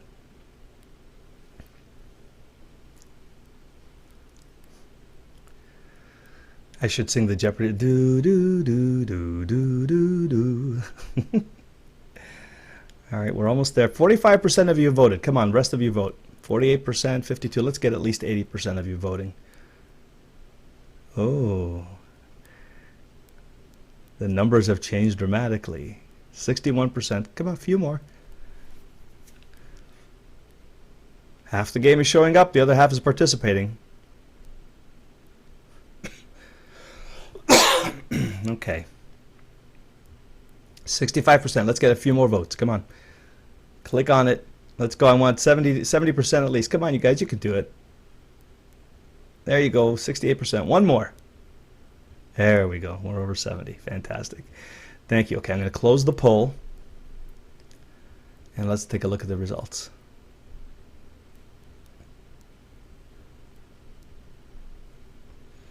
Okay, so these are the results. And 36% of you said authority and liking, number one choice. Social proof and scarcity came in at a second. And look at that, 18, 18, 14, 14. And reciprocity and consistency commitment came in as the third choice. Okay, so all of these are really important, right? Obviously, because we spent a lot of time on them. Here's what I, in my experience, have found to be measurably the most impactful element. You know what? I'll tell you this. I'm going to tell you a story, a case study, and then when I tell you this, then you can tell me again what you think you would vote on. Okay? So I was doing an event with a client of mine. Okay, and it was a teleseminar-based event. We had people. We were promoting a high-end coaching program, like a $5,000 to $10,000 coaching program. And excuse me. So part of the process was that we were going to get people on the call who might be interested in the program. We gave them, the content, the information, the education, all that kind of stuff. And then we said, if you're interested in the coaching program, learning more about it, and I'm just going to call this person Dave, then we can set up a call for you to talk to Dave and explore what your options are and see if the coaching program is appropriate for you. This is not, this is a consultation. We will help you to literally go through your business, find out how to optimize it, and see whether the coaching program makes sense for you. And I was hosting the call to his audience. So he was the authority and the expert, and I was hosting the call. So there were probably 2 or 3 times during the call that I said, I mentioned to people, by the way, we have this opportunity for you to get into one-on-one consultation with Dave. If you'd like to take advantage of it, here's how you do it. And every time I would mention it, 2 or 3 people would sign up. 3 or 4 people would sign up, 4 or 5 people would sign up. And then at about the halfway through, 3/4 of the way through, I did this. I said, Just wanted to let you know that if you were interested in that consultation with Dave, obviously Dave is only one person and there's only a limited number of hours that he's available. It looks like we've already got the next 3 weeks booked, and after the end of those 3 weeks, Dave won't be available anymore because we figure the program will be full. So we probably only have, a handful of spots left. I don't know exactly. We'll figure that out. But right now they're all but gone. So if this was something that you think you might want to take advantage of, and have a one-on-one with Dave, you might want to go ahead and visit that registration page now. Instantly, 80 people signed up. Before I got the words out of my mouth, 80 people signed up. Right? So think about this. The authority, the liking, the reciprocity was all there, right? I mean, Dave was still the same guy, gave the same information. He's a very likable, knowledgeable guy. People liked it. The consistency and commitment were there. People showed up to the call. They registered. They were on the call. They were there live. They were asking questions. That was good. Social proof was there, right? All along. They knew that people were on the call. They knew that he was an expert. They had heard the case studies and so on and so forth.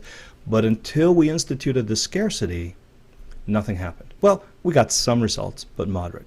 It was the scarcity, the possibility that that valuable free gift was going to no longer be available, that shot registrations through the roof.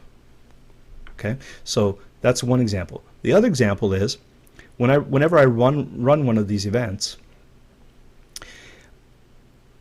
sometimes between 30 to 50% of the enrollments will come when I send a message out that says, by the way, we're closing the doors in 6 hours. So if this is something that you thought you might want to take advantage of, please do that now. And I'm not sure, but if we sell out early, we may even close sooner than that. So I encourage you to go and claim your spot if you were thinking of doing it. And almost like clockwork, within minutes sometimes of me sending out that message, I start to see the sales come rolling in. Now, authority was the same, liking was the same, reciprocity, social proof, consistency, commitment, all of that was there and present all the way through the launch. But as soon as the possibility that that was no longer going to be available showed up, and by the way, I do not yell this. I just, gentle courtesy reminder. Hey, folks, just wanted to let you know, because I know a lot of folks may not have gotten around to it yet, and we're doing really well. We may have to close the doors early. So if you're thinking about taking advantage of it, you know what? I recommend you go and have a look at it right now and claim your spot before the doors close. And that 6 hour before the close message is one of my most potent weapons, and it's all based on scarcity. So in my experience, all other things being equal, scarcity is the thing that motivates people to action. Now here's another perfect example. We ran an event recently, and we put it together kind of haphazardly. And when we were on the webinar, we didn't say to people, by the way, this is only available for a certain period of time. And I'll use actual numbers, but I can't tell you exactly the event it was because I don't have permission to do that. But here's what happened. So we did the webinar, and we had about 5 people take us up on the offer, which was really low compared to the number of people on the call. And we talked about it. And I said, we didn't offer any scarcity. There was no reason for them to do it now. I mean, we didn't say that this was going to be limited. And in fact, it was going to be limited. We just didn't tell them. So in the next couple of days, we just sent out a couple of emails and said, hey, here's the replay. And by the way, you may want to check it out soon because, the offer is only available for 3 days. And then we sent out another one and said, hey, thanks for the great response. A lot of you are watching the replay and a lot of you are signing up. It looks like we may have to close the doors early, which was absolutely true because the first day that we sent out the message, we had, I think we had an additional 8 or 10 sign up. And then the last day that we said, by the way, so today's the last day, watch the replay, sign up if you want. We ended up with something like 25 or 30 sales. And the only thing that was different was we told people, this is not going to be available in 3 days. This is not going to be available tomorrow. This is not going to be available tonight. Just those emails alone, again, professional, courteous, gentle, but just the fact that that the offer was no longer going to be made available, we ended up, instead of 5 sales, we ended up with closer to 30. So everything else is identical. The authority, the liking, the content, the reciprocity, social proof. But if you miss out on the scarcity, I don't know, it just doesn't trigger people to action. Nothing seems to trigger them quite as powerfully as that. Now, so what's the cool thing? An event has built-in scarcity. You don't have to make it up. You don't have to manufacture it. You don't have to feel badly about it. You just say, hey, it's a 72-hour deal, right? It's this weekend, President's Day sale. When the President's Day is over, the sale is over. Or Super Bowl. Hey, the Super Bowl is only on one day. So, the sale's only good for one day. And so you can even have fun with it. But deep down inside, psychologically, people are going and they're hearing, I gotta act. This is gonna go. This is not gonna be available. It's not gonna be available. Better hurry up. And you don't even have to trigger that in people. It just automatically gets triggered in us. I feel myself responding to that trigger so much. I'm probably a great guy to have on your list. So please, recognize that. And by the way, even if you don't run events, please make sure that you create something that gives people a reason to act quickly. Whether you limit the quantities or you limit the time that something is available, be sure that you include the scarcity component. Big difference. Okay, so few things have as much naturally occurring scarcity and urgency built in as events. I don't know why it's taking so long here. Oh, you guys are not seeing my screen. Hold on. There you go. So few things have as much naturally occurring scarcity and urgency built in as events do. So really powerful reason why it works. The triggers of social proof and reciprocity and especially scarcity are under the radar. People aren't like hyper aware of them because they're involved in an event. So if you try to create scarcity and urgency on sales letters or on events or whatever, people's BS meters start ringing off the hook. But with events, it's expected. So there's virtually no resistance. The resistance and the friction, the doubting is suspended naturally, and it increases the effectiveness of social proof, scarcity, reciprocity, and all the other triggers. And you can do this. You can accomplish this without you coming off like you're pressuring or you're hawking some snake oil or something like that. You can do it very above board with high integrity, very professionally, but still have the powerful influence and conversion effect. Okay, so what do you need to make this happen? Well, first of all, you need some. Why are you guys not seeing my screen? There you go. So first of all, you need some domain and web hosting, and we recommend GoDaddy and HostGator. And there are options for this, but these are the two that I use, and we recommend it through Action Coaching. They're really popular, very robust, very reliable, very well priced, and so you can't really go too far wrong. I recommend that you have a blog or some kind of interactive web page, right, where you can put Facebook comments on it. Now, you can do this using Kajabi if you're a Kajabi fan, or otherwise, a lot of people like the Optimized Press WordPress theme, which helps you to do the opt-in pages and the sales pages easily. And if you want to deliver stuff through a membership plugin, then you use a WP Member plugin, which is basically Wishlist Member. Okay, so from a technology point of view, any one of those will do fine. To run your events, you want to, if you're doing teleseminars or you're doing slideshows, you can use Carefree Conference Calls, which is my private label, which, by the way, you guys all have 3 months of free trial if you want it. Just go to carefreeconferencecalls.com/free trial. And if you're using, dynamic animation, video, look over my shoulder, watch what I do kind of presentations, then you're going to need to invest in GoToWebinar so that people can actually see in real time what you're doing on your screen.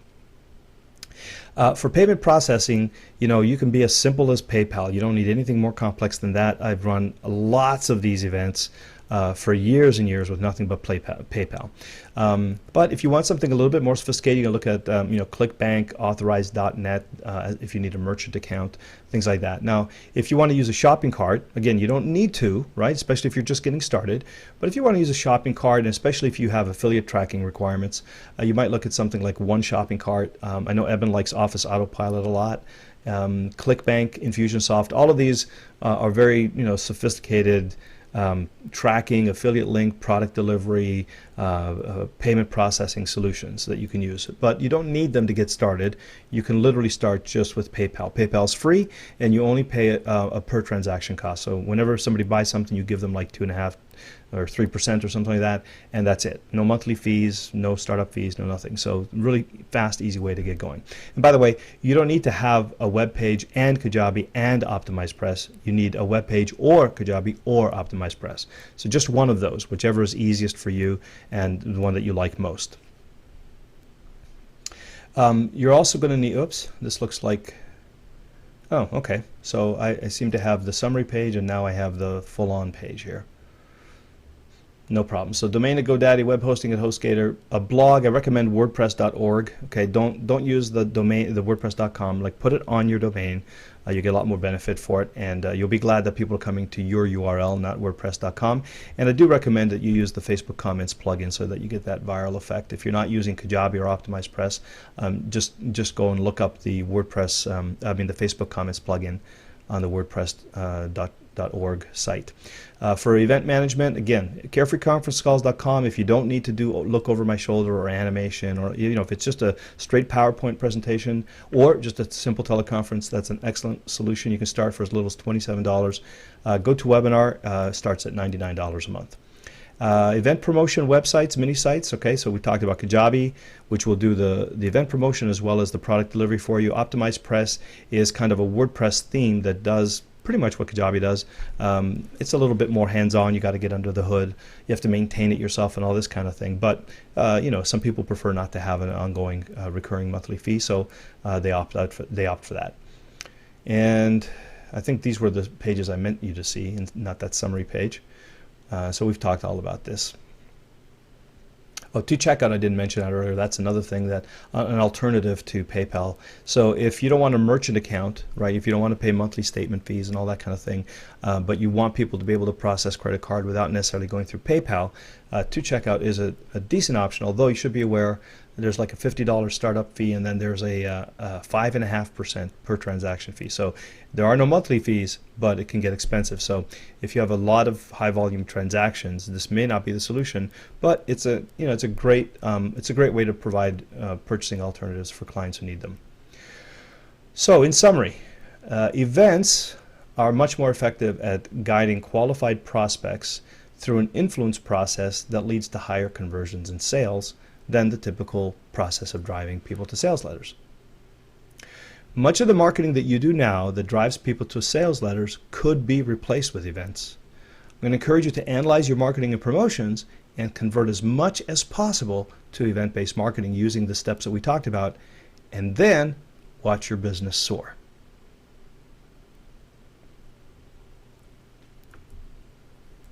All right, that is the presentation. That is my deep, dark secret for business success. That is what sustains my business in a big, big way. And a couple of you are asking here, the other things that were really powerful in terms of impacting my business and that are the key to the marketing that I do now is when I really got the concept of how important the avatar was. And that literally started at a Guru Mastermind session where I was in the seats listening, and I was a participant and attendee, and Evan was teaching about an avatar and the the value of understanding the conversation in their minds and using the words that they use to describe their situations. Started doing that, things turned around dramatically and instantly. The second thing that made a real powerful impact on my business that I had not heard of before was teleseminars. So when I first started, and group presentations, right? So being able to move from one-to-one consultations to group consultations, and being able to move from providing one-on-one service to group service and training and webinar, that started about 5 years ago. First time I took a course with Alex Mondosian, and I was just getting started out. In those days, $2,000 for a course was unheard of. These days it's kind of the norm.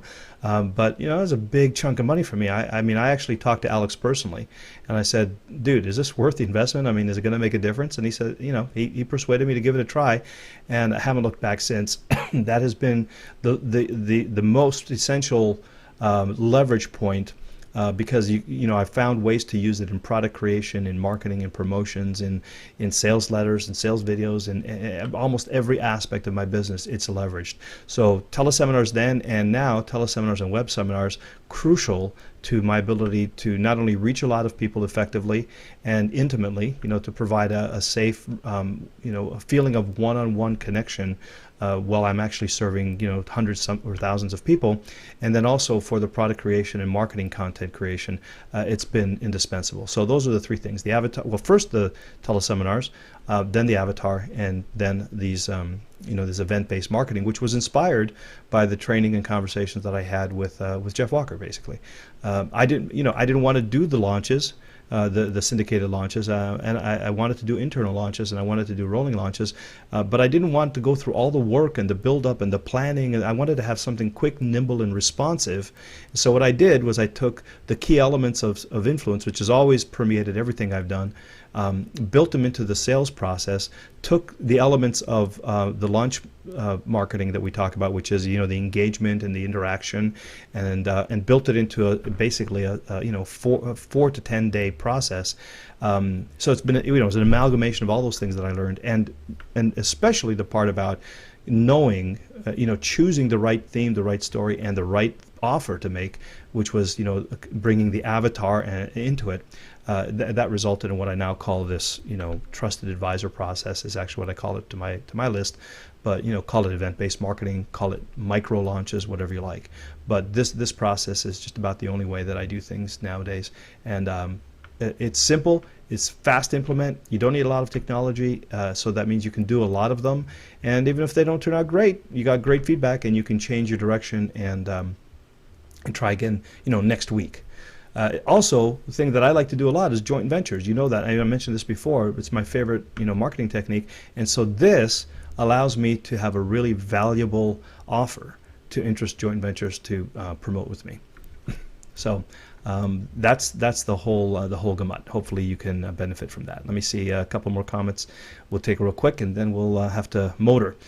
Todd says, "Great call, Lou. Sorry, got to run. Talk to you tomorrow." Okay, thanks, Todd. Dave says, "How do you introduce information, health, financial, etc., that friends, relatives, or customers will find in conflict with conventional wisdom that they receive on a mainstream media?" Well, okay, this is probably beyond the scope of this question, Dave, but I would say just introduce it in the way that you believe in it. Whatever position you take, you're going to be in conflict with somebody, right? The only thing I would say is, you've got to decide what persona you want to have. Do you want to be the leader of the rebellion, as it were? Us against them. The mainstream media sucks. This is awful.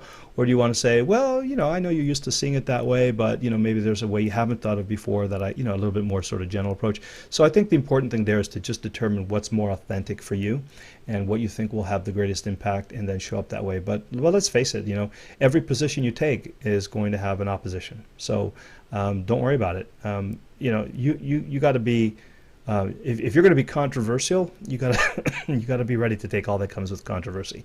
And if you're not, then you've got to be able to still take the benefit and position of the us versus them, but make it sound like you're not trying to create a war, you're not trying to create friction. You're just saying, just because all those people think that that's true doesn't necessarily mean that's the only way. Here's an option, and then be educational and informative and supportive that way.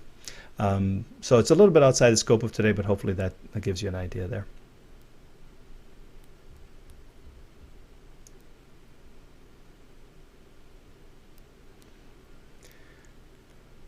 Okay, doesn't scarcity apply only when you have trust?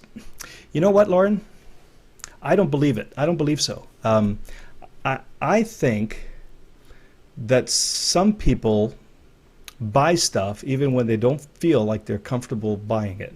There are people who buy watches, on the corners of New York streets, and there's no trust there. But I tell you what, if the guy there says, this is the last one I have, and you really want it, you're gonna suspend trust for the sake of getting it, especially if somebody else is walking up and showing interest in it.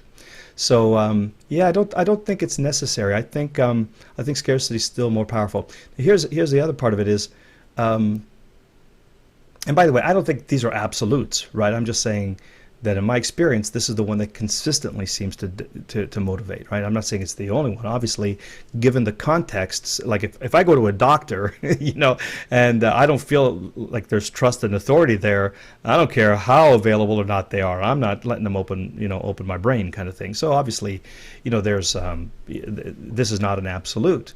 But just in general, I think you'll find that you could ease up. You could do. Okay, let me put it this way. I have had sales pages up where all I do is I say, here's the offer, here's the problem, here's what it does, and it's only available for 24 hours. And that page converts, right? No authority, no social proof, no nothing. Just it's available, 24 hours, take it or leave it, here it is. And it converts. That that seems to trigger more than if I'd have put a page up that said, I'm a millionaire. I can show you how to make $1 million. Here's my credentials. Here's all my, here's all the TV shows I've been on. Here are my bank accounts. And by the way, I have this product available. Come and buy it whenever you feel like it. Right? I would bet that you wouldn't get as many takers on that one. So, again, it's not an absolute. I don't want you to think that I'm saying it is always the most important, but I'm saying that more often than not, all of the other things being, let's put it this way, all of the other things being present, if you don't have scarcity, you're bound to see a lot less response. Okay, let's put it that way. So it doesn't diminish the impact and the benefit that having the other things do. But I think that's the one that, again, in my experience, seems to have the greatest impact. And by the way, try it out. Don't believe me. Try it for yourself, and then come back and let me know. Gail says, all the things being equal, but what if you had gone to buy those computer speakers and you'd have been told one brand was the most popular and had the fewest returns and another brand would only be available for another hour? Wouldn't you still have chosen the speakers that seemed the best? Whoa, that's a great question. That's a great question, Gail. I don't know what I would have done.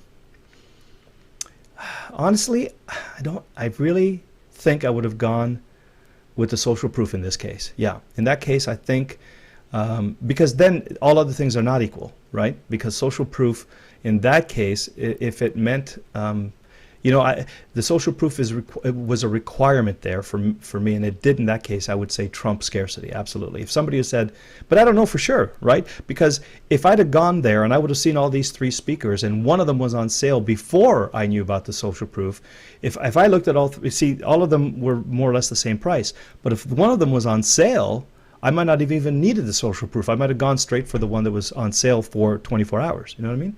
And very oftentimes, it's the sale that gets me into the store in the first place, and then I need all the other things, social proof and all those kind of things. So that's a great question, but I think it'll be a little bit dependent on the context. And as I said, sometimes authority will trump scarcity, and sometimes social proof will trump scarcity. But if authority is present and social proof is present and reciprocity is present and there's no scarcity, I think you'll see fewer people compelled to action. Mitchell says, would you suggest I drive traffic to the sales letter first and do the event next? No, I wouldn't. I would suggest that you make the event the lead up to the sales video. In other words, people don't see the sales letter until they've finished your event. And then you run a 4-day sale, and then you can drive them to the sales page as often as you want. In fact, I actually drive them to the replay, and then the replay happens to be on the page where the sales letter is underneath it. So yeah, I would not show them the sales letter until after the launch event. Pia says, still don't have a list, so how can I use all of this? Well, get a list first, for sure, Pia. It's going to work a lot better if you have a list. And again, everything we do is magnified, intensified, and multiplied when you have a list. So absolutely, number one priority, get your list.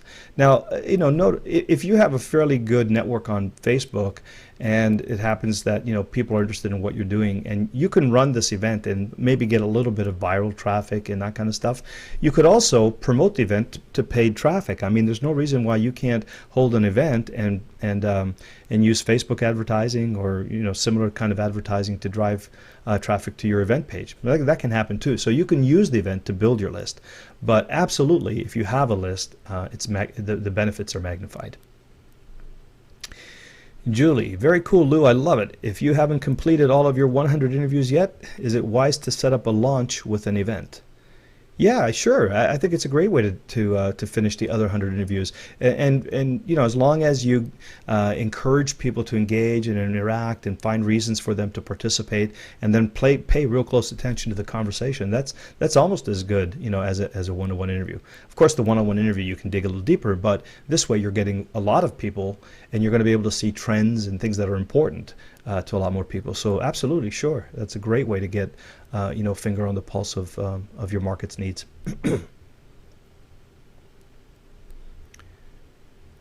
Could you please show that summary page again? Excuse me. I think I can, but it'll be in the replay and in the slide deck as well, George. So there it is there. Okay, Marriott says, I got a bit confused at the beginning. When you say event, are you referring to the teleseminar or the launch for the sale? The whole thing is the event.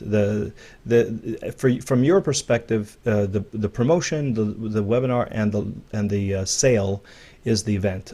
From your audience's perspective, the sale, the promotion, the event, so to speak, is the time that you open the doors and that the sale is available. But from your point of view, I like to look at the whole process as an event.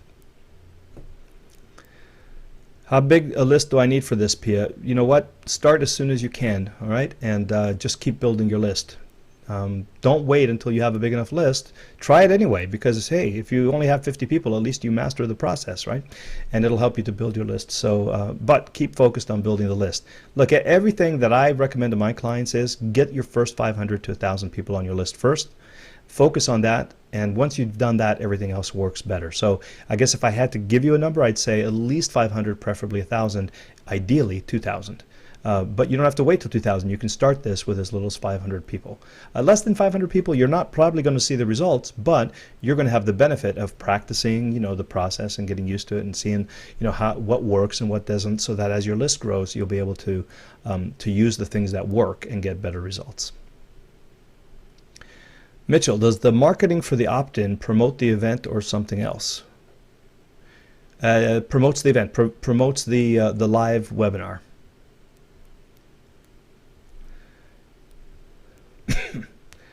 Lou, I'll have to listen to this one again. A lot of great info. Thanks, Carol. You're welcome, Carol. Lauren, suppose for me, after the first couple of months looking for an internet stuff, scarcity is the last thing I look at now. But yes, I understand what you're saying. Well, you know what? Maybe, Lauren, but I bet you I could prove you wrong.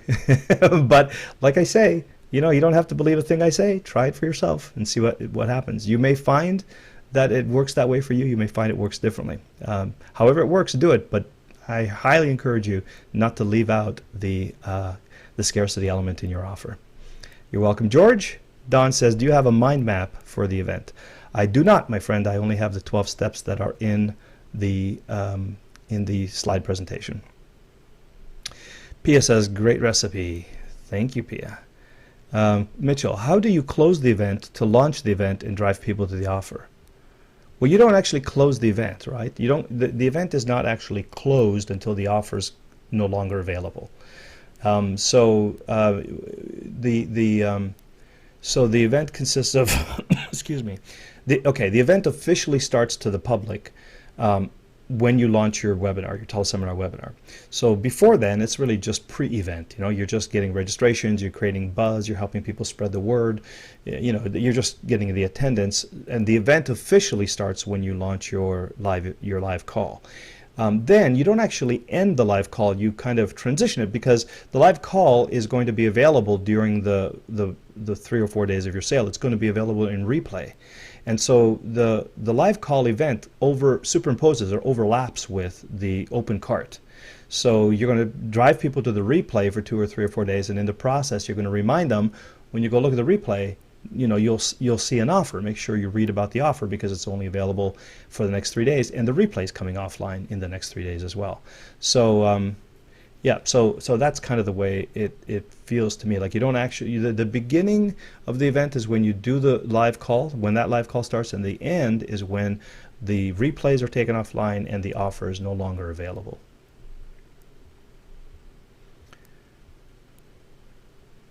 Julie, part 2 of the question says, I need sales to pay for all of the coaching. I got you. Well, try this, And if you have a list, Julie, no matter how big or small it is, just try it. Just make an offer. Find out what they want and make an offer. And 200. Yeah, it's okay, Julie. Go for it. Try it out. Listen, if you can get a 10% conversion and on a $100 product, you've got $2,000 in your pocket, right? Even with 200 people. So if you need sales, make it happen, girl. Don't think about it. Just surprise yourself. Make an offer. You may find, listen, what if you run one of these little miniature launches and you get 30% conversion on a $100 product? Think about it. It's $6,000. Not bad for a list of 200, right? So totally go for it. If you need the sales, make it happen, girl. All right. It seems all roads lead back to Robert Cialdini, says George. Yes, George, it does for me. I highly encourage a reread of that for sure. How many days in advance do you promote the live call, Mariette? 5 to 7 days in advance is sort of my limit. Julie says that would be way cool. Yes, $6,000 in your pocket. That'd pay for a lot of coaching. Good luck, Julie. Do it and let us know how it goes. And that's all I've got for questions. And so I'm going to call it a night. So listen, if you've got more questions, bring them to our next coaching call because I'm over again. I promised Evan and the guys I would stick to 90 minutes, but gosh darn it, I can't can't get the handle on this one. I got to get better at it. So please keep your questions and look over the replay of this and think through it a little bit more. And let's on our next coaching call, let's talk about this in much more depth. Okay? And by all means, please try this and deliver it to your list as soon as you can. So there you go. That's it for tonight. I really enjoyed talking about this with you, and I really appreciate your attention and your questions and your engagement. As always, I value the fact that you show up for these calls because that allows me to do this work, which is fun and fulfilling for me. So thank you. I appreciate you for allowing that. And we'll see you on the next call. Till then, have a great weekend. Good night. Thank you. Namaste.